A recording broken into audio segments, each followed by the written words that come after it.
Odessa is a 17-year-old female who has recently been diagnosed as an insulin-dependent type 2 diabetic. Whilst driving, she has experienced a hypoglycemic episode and crashed into a parked car. No one was injured in the accident, and paramedics have rectified her condition with oral glucose. Type 2 diabetes is a progressive condition in which the body becomes resistant to the normal effects of insulin and/or gradually loses the capacity to produce enough insulin in the pancreas. Odessa's poor adherence to her condition's treatment protocols are directly responsible for the accident. Her failure to eat after an insulin shot resulted in her low blood glucose levels, and her decision to drive in this state demonstrates her poor understanding of the potential consequences of her decision. Poor management of blood glucose levels in type 2 diabetics can have many adverse effects, and it was the blurred vision and reduced level of focus caused by hypoglycemia that resulted in her having the car accident. We will now explore the relationship between diabetes and mental illness, and if diabetes may be classified as a mental illness. To begin, let's look at the Queensland Health definition. Queensland Health defines mental illness as a condition characterised by a clinically significant disturbance of thought, mood, perception, or memory. Diabetes Australia states that up to 50% of people with diabetes also have a mental illness such as depression or anxiety, and that those with depression have a higher risk of developing type 2 diabetes.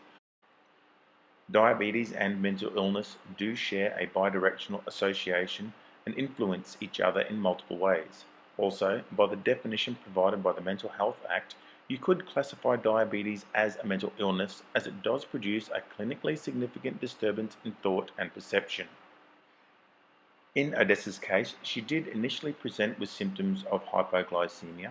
However, once treatment was provided and her symptoms resolved, she could no longer be seen to have a clinically significant disturbance in thought, mood, perception, or memory.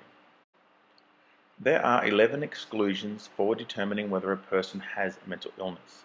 These exclusions are behaviours, conditions, or circumstances that cannot on their own be considered to constitute mental illness, such as an intellectual disability or alcohol and drug use.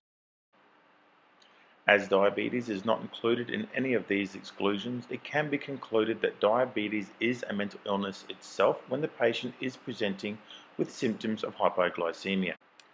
Odessa's right to refuse transport to hospital will initially be determined by the crew conducting a VERCA assessment.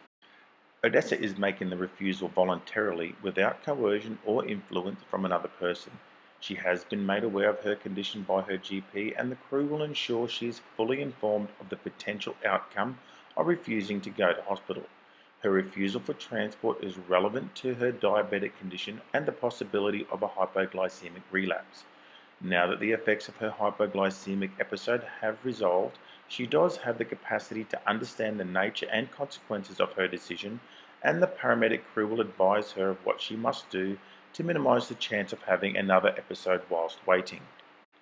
The Queensland Handbook for Practitioners on Legal Capacity states that all adult persons are presumed to have capacity to make all decisions unless there is evidence to rebut the presumption, and that capacity is time-specific, domain-specific, and decision-specific.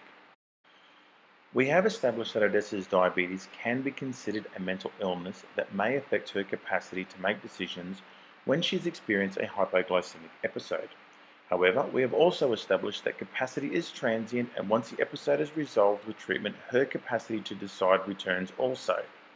Just because an individual has a mental illness, that does not automatically mean they do not have the capacity to make certain decisions at specific times. At the time of this incident, Odessa is 10 days short of her 18th birthday.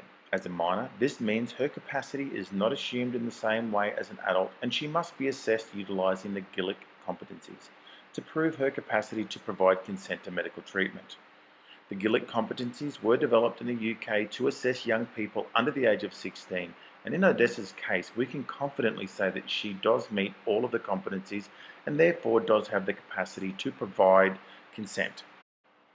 Furthermore, the Queensland Health Guide to Informed Decision Making in Healthcare states that in Queensland there is no fixed lower limit below 18 years of age at which children or young persons are deemed to be able to consent to healthcare, and so as they mature, the child's capacity to consent generally increases.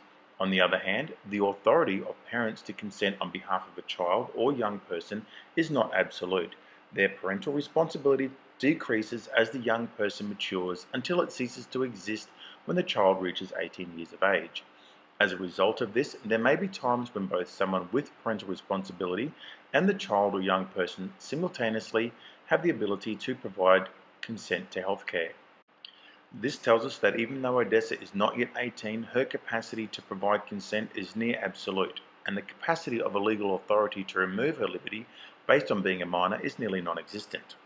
Now that the paramedic crew has established that Odessa's right to refuse transport is valid, their final course of action to force her to go with them is to use an emergency examination authority. However, before they can do this, they must ensure she meets the criteria. Odessa's behaviour is not placing her at any immediate risk of serious harm. There is potential harm, however, it is not immediate, therefore does not qualify. We have already established that her capacity has returned now that the effects of her hypoglycemic episode have been resolved. And finally, her requirement to be monitored for a possible relapse of hypoglycemia cannot be classified as an urgent requirement for examination, treatment, or care. In conclusion, we have established that Odessa does have a valid right to refuse treatment. She does have the capacity to consent regardless of the fact that she is not yet 18, and she does not meet any of the criteria that would enable the crew to utilise an emergency examination order that would allow them to transport her to hospital without consent. The crew now has two options ahead of them. They can wait with Odessa to ensure she does not have another hypoglycemic episode until someone arrives to pick her up, or they can leave confident that they have made Odessa fully aware of the implications of her decision to refuse transport, as well as equipped her with enough knowledge to recognise and rectify the emergence of another hypoglycemic episode.